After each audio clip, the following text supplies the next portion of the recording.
And we are coming again just to give you a basic understanding of what's going on in the Middle East. As we watch Iran and we watch the Middle East and disunity, it's like it says in Genesis 12th chapter, how they were a bunch of wild monkeys and wild donkeys doing whatever they want. I've never seen such chaos, and they call us the United Country and the United now. There's such division and such fighting and such jihadism and such terrorism, you find it hard to understand why it exists. But the moments here are going to be spent now with our relationship, the Middle East, Iran, and what's happening on the peace table, and the near-term future of where things may end up. And we're referring to basically a message that says we are reaching the end of time and beginning to approach the start of eternity. We are at a tremendous window where right now God is getting ready to make a changeover. It's what we call a change in dispensation. As the Arabs looked at what they call the caliphate they're trying to develop, we are trying to bring about, and the Lord is going to do this all on its own. He needs no help.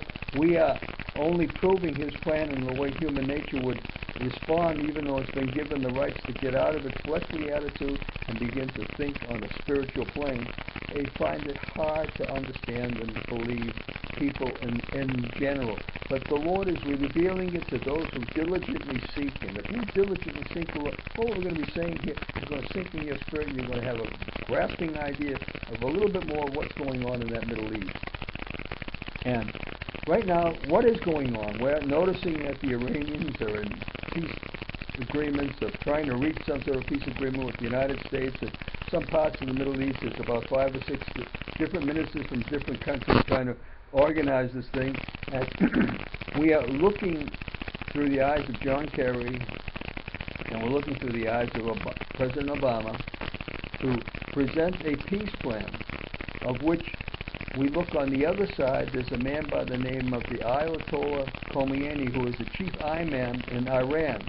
And that's where our negotiations will finally end up if they ever get approved. Now, will they ever get approved? Here's the view of an attitude of the Imam Khomeini.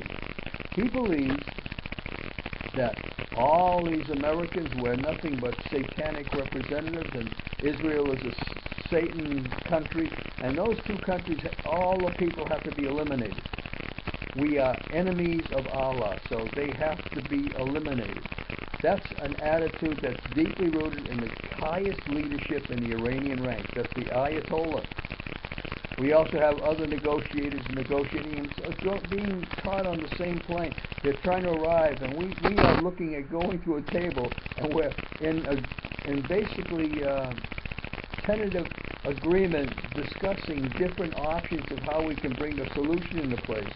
When, in fact, this solution, as far as the Ayatollah is concerned, is never going to be about it. Maybe a signature on a piece of paper, maybe done with what the United States thinks is the sincerest interest of solving a problem that exists now in the Middle East and the livelihood of Israel as we slowly abandon our relationship with Israel.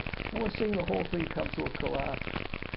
We're willing to believe a lie. We have gone so far as a country that we don't know what the truth is and what a lie is, and we've been so confused, probably by our existing president, because I have no idea. When he says something, I'm more inclined to believe just the opposite, and I imagine there are many other people in the country who feel the same way. But this all is inviting a curse to be brought on the United States. This Middle Eastern culture, this thinking, what's going on in Iran, and it's a great fulfillment of the book of Daniel, especially in the 8th chapter, where it talks about very clearly the Macedonian and Persian Empire, which today is modern-day Iraq and Iran.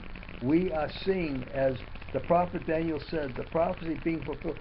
Daniel, this is what's going to happen in the latter days, and that's in Daniel 8, the 19th, 20th, and probably 21st verse. Go in and take a look, and you try and pull this together, and you can see Iraq has fallen to the United States forces. Iran now is at the negotiating table, and it looks like we may be able to take them down militarily, but the long run is we are at a long-distance loss because we have failed to bring biblical and Jesus Christ attitude in the understanding of what we're doing. Matter of fact, we prefer to throw it away.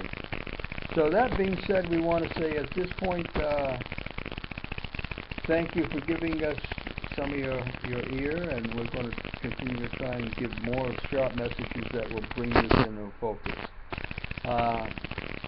Those of you who don't know the Lord, if you want to take a short break and say, Lord, I accept you as my Savior, come into my heart, forgive me of my sins.